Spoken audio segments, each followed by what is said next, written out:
दाखवतो आणि मग आपण कालचं एक्सप्लेनेशन पुन्हा एकदा बघूया.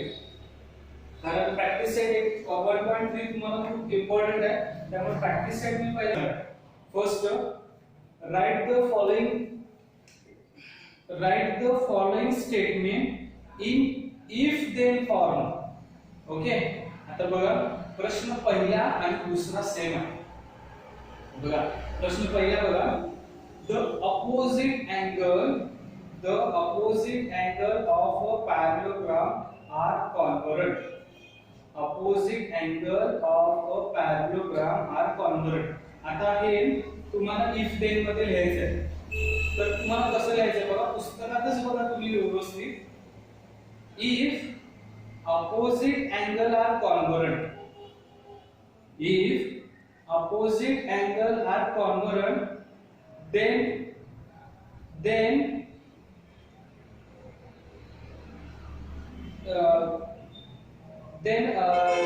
rectangle are parallelogram. Rectangle लिहा किंवा तुम्ही quadrilateral are parallelogram असं लिहा. सगळ्यात बेस्ट स्टेटमेंट आहे. परत एकदा सांगतो लिहितो सुद्धा मी तुमच्यासाठी पाहिजे बघा. the opposite angle of त्या parallelogram मध्ये लाईन ड्रॉ करतो. parallelogram are congruent. बघा the opposite angle of a parallelogram are congruent असं स्टेटमेंट दिले. इफ देन मध्ये कसं लिहायचं, तर ते उत्तर काय आहे तुम्हाला सांगितलं, जर असा असेल तर तो पॅरलोग्राम आहे. मग काय करायचं, इफ चं स्टेटमेंट पहिलं लिहायचं. इफ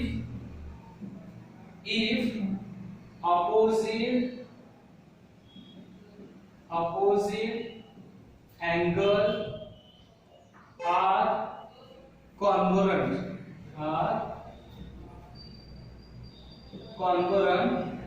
then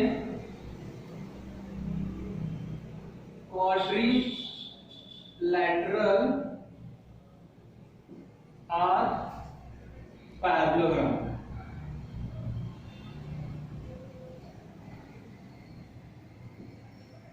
ठीक आहे. तर फक्त तुम्ही एवढंच बघा की वाक्य कसं लिहायचं आहे. मी सगळे वाक्य नाही लिहिणार, पहिलं वाक्य मी तुम्हाला लिहून दाखवले. बघा स्टेटमेंट काय होतं, the opposite angle of a parallelogram are congruent.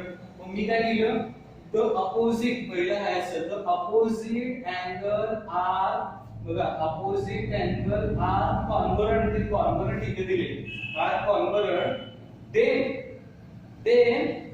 कारण हे सगळे quadrilateralचे टाइप आहे, quadrilateralचे टाइप आहे, त्यामुळे are congruent, then quadrilateral are parallelogram. तो quadrilateral काय असणार आहे, parallelogram असणार आहे. तो quadrilateral काय असणार आहे, parallelogram असणार आहे.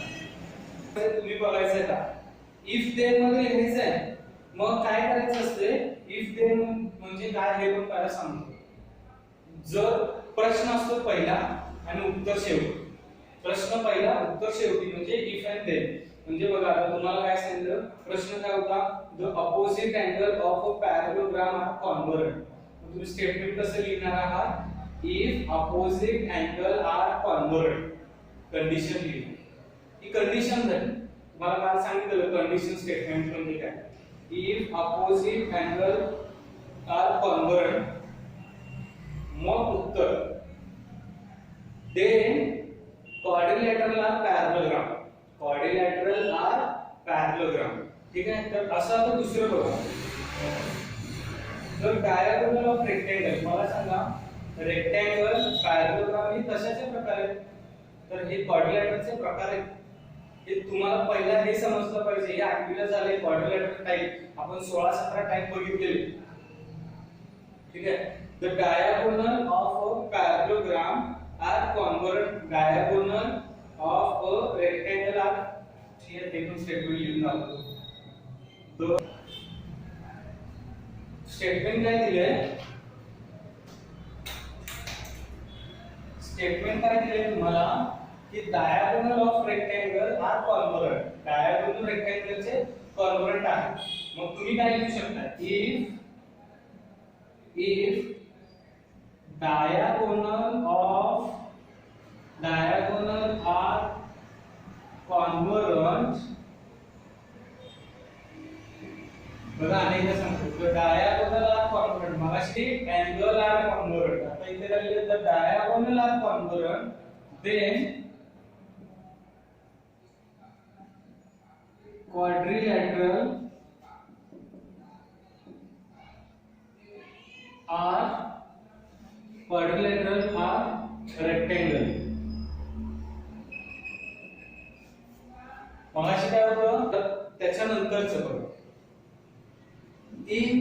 आता एवढं मोठं स्टेटमेंट तर लिहिणारच नाही, इज an isosceles triangle, आता उत्तर पहिला सांगितले is an isosceles triangle, the segment joining the vertex and midpoint of the base is the perpendicular to the base.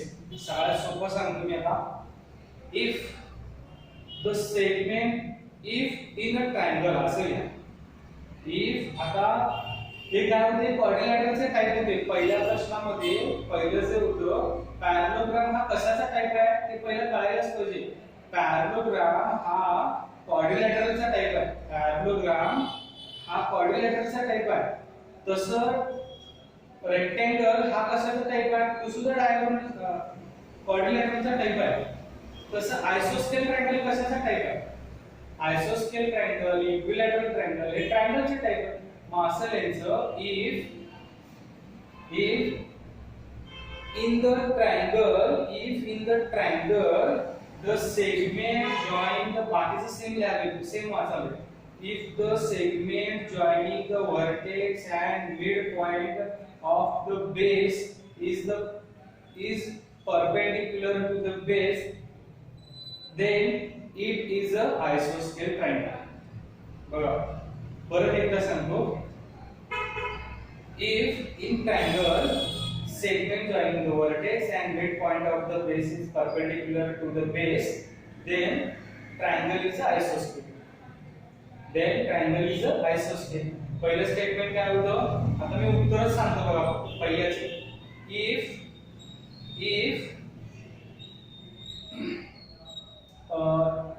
if opposite angle are congruent, then quadrilateral are parallelogram.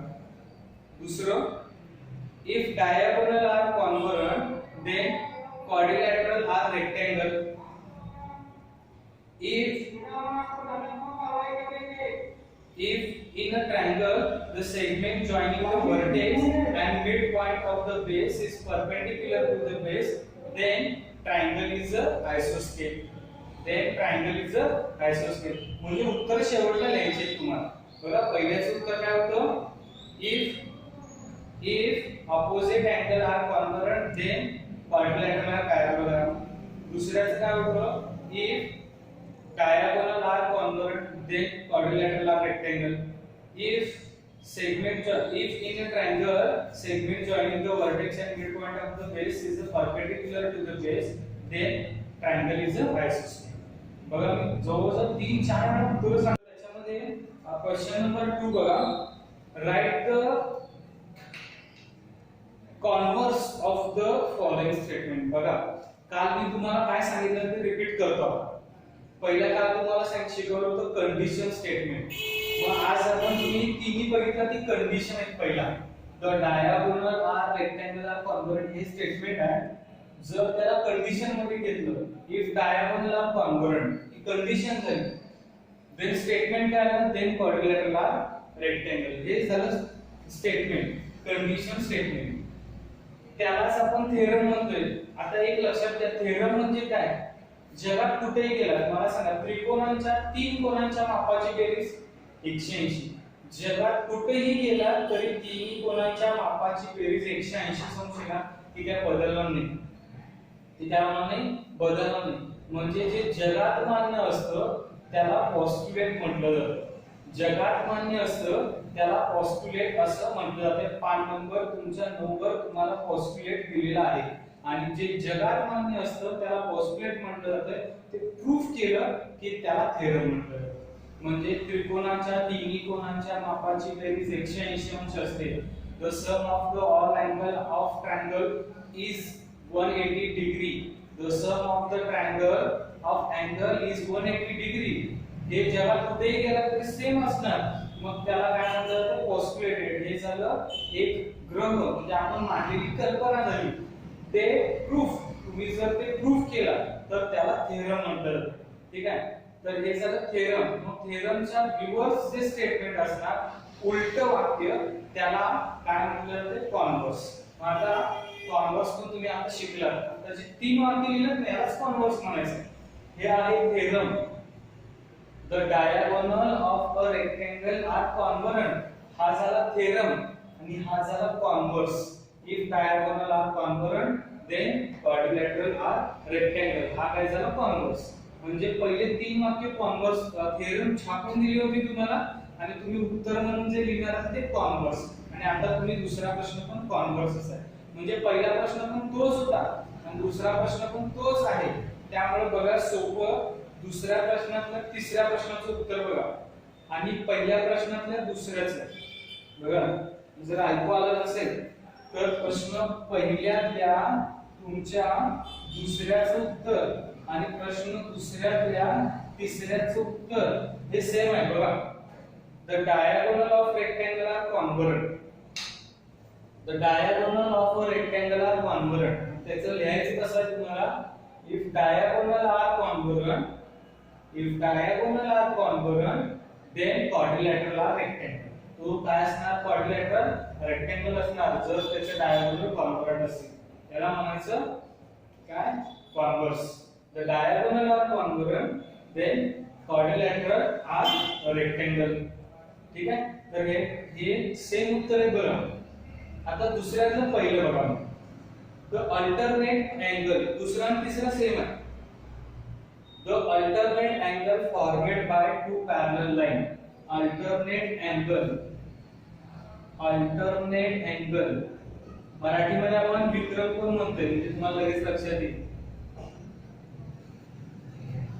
Alternate angle formed by two parallel lines and their transversal. हे transversal आहे, हे two parallel line आहे आणि हे alternative angle आहे. Alternative angle formed by two parallel lines and their transversal. मग transversal are congruent. त्याचं तुम्हाला काय लिहायचं आहे, कॉन्व्हर्स लिहायचं आहे.